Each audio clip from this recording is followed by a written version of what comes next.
Hey, this is Mr. David, and today I'm going to be showing you how I clean my violin. Before we get started, a couple of quick things. Number one, this is not an instructional video. This is not a video that you should watch and try yourself. Number two, today I'm in an old white t-shirt. This is because even though this job isn't really that messy, there are a couple of things that I wouldn't want getting on my normal clothes. You can see that we started with an old rag towel here that we've put down on the table.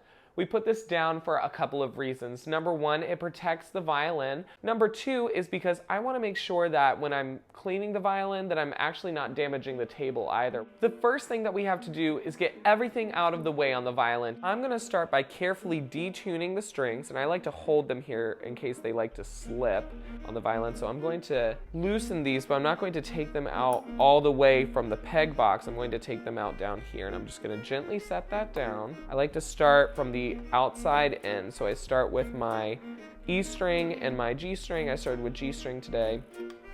So let me take those out, yep. And then I'm gonna go for the center ones.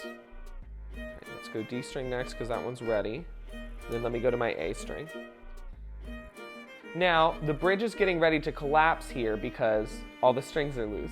So what I like to do is just gently move the bridge and place it to the side. Then, yep, I take the strings all together and I actually put them together like this. I loop them. And that way they're out of my way, but I didn't have to take them all the way out of the peg box. Next, I'm going to just gently remove my tailpiece by pushing it down just a little bit. It comes off very naturally. Usually you'd remove the chin rest as well. I actually don't see a whole lot of need to do that today, but you would use a chin rest tool. This is the steel wool that I use. It's a very fine type of steel wool, and it's gonna make sure that we can clean our fingerboard properly. I like to apply the steel wool to the fingerboard. We just gently kind of rub on it. There are things that can get on the fingerboard that are just yucky and nasty.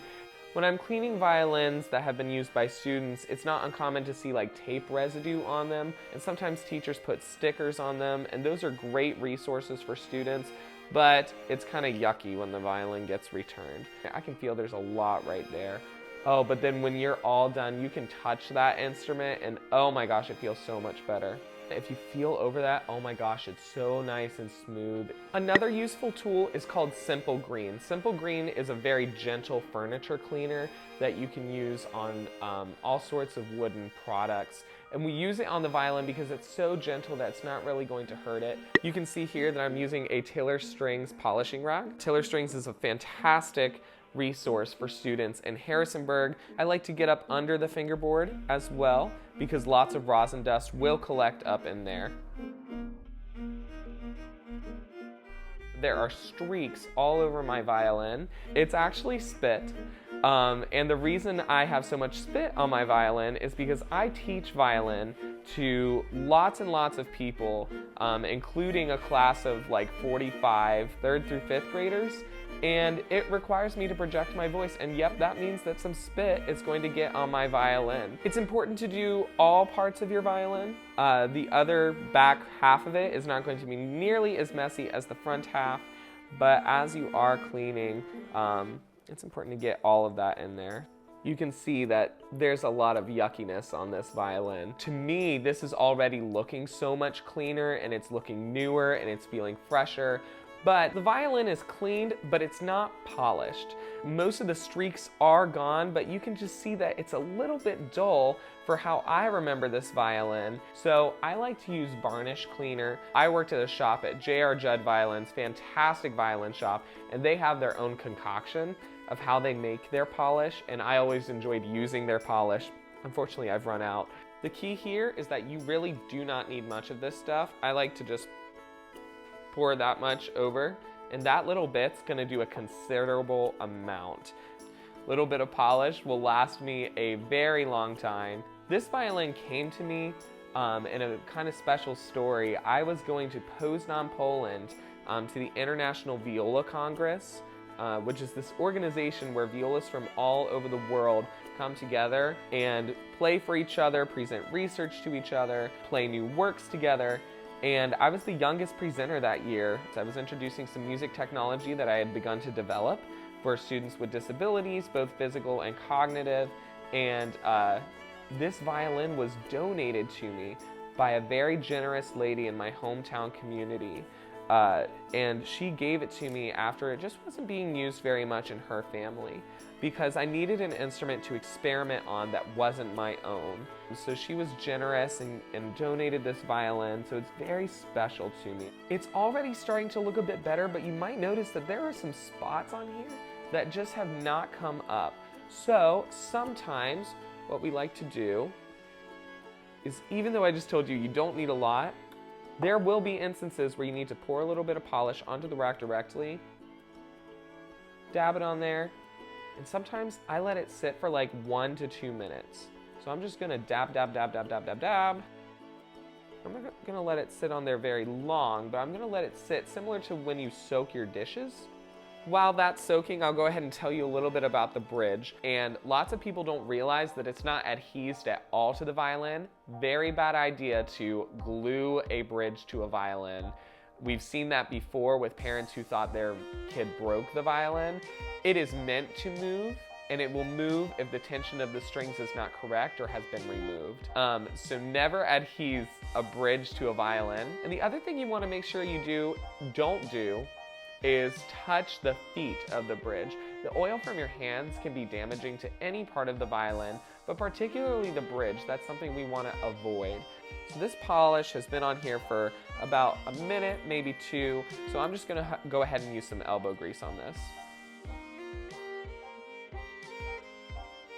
So I'm gonna give this thing a couple more rounds of polish, because there's just a few areas where I guess I talked a lot, and there's some spit that needs to come off of this violin. But before I do that, I wanted to tell you a little bit about the strings. If you're looking at it and it's tariffed, like the string is becoming unwound or the string is looking really dirty, there are techniques that you can use to clean the string, but if it is breaking, that's something you're gonna wanna replace, because that becomes a safety hazard. If it snaps, and it's happened to me, it can hit you in the face. It's a rare instance, but it can happen, and if you're keeping a good eye on your strings, you know that you'll be just fine. So right now I'm checking my strings, both the top and the bottom of them, just to look for any tariffs. I don't see any. If I had any rubbing alcohol, I would clean these strings today, but unfortunately I need to go to the store and get some. But all I would do is grab a paper towel, put a little bit of rubbing alcohol on them, and just go right over it. I would do this away from the violin, because the rubbing alcohol can be damaging to the violin itself, and allow them to dry for a set period of time. After that, it's time to reset the violin, and we're gonna do it in the opposite order that we took it apart in. And I'm actually gonna lay down this polishing cloth right now, because the tailpiece can damage the violin while you're setting it up, because that will naturally just fall on occasion and it will just beat up the wood. Next, I'm gonna look for the middle of the diapasons. Those are those kind of pointy parts of the F holes. And I'm gonna make sure that my bridge is aligned with that. We went outside to inside, taking it apart. We're gonna do the same process, putting it back together. We're gonna go out to in.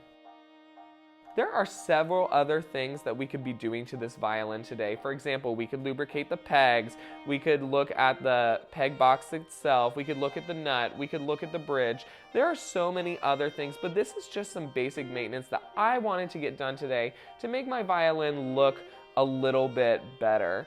So later I will probably detach the strings again, clean the strings once I have some rubbing alcohol, and I might even consider doing some lubrications. At the end of this, we are going to clean the violin again, because my hands have been all over it, and if you're a violinist, you know that the oils on your hand can definitely damage your instrument. Now that everything's reattached, I'm going to set the bridge in the middle of the diapasons like I did before, maybe a little prematurely. I'm going to make sure that my little string or bridge protector is back on the proper slot. And just like before, we went out to in. So I'm just gonna tighten a little bit at a time. Because if I try and tighten everything to its full tightness right now, it's full tuning, it's gonna slip and it's gonna be frustrating. I thought about showing Willow on camera today. She's walking behind me right now, but I don't think she's feeling very good, so I'm gonna let her rest right now. Okay, so Willow just got sick twice, and she looks like she's doing okay. I'm gonna keep an eye on her. But we're gonna get this thing put together real quick.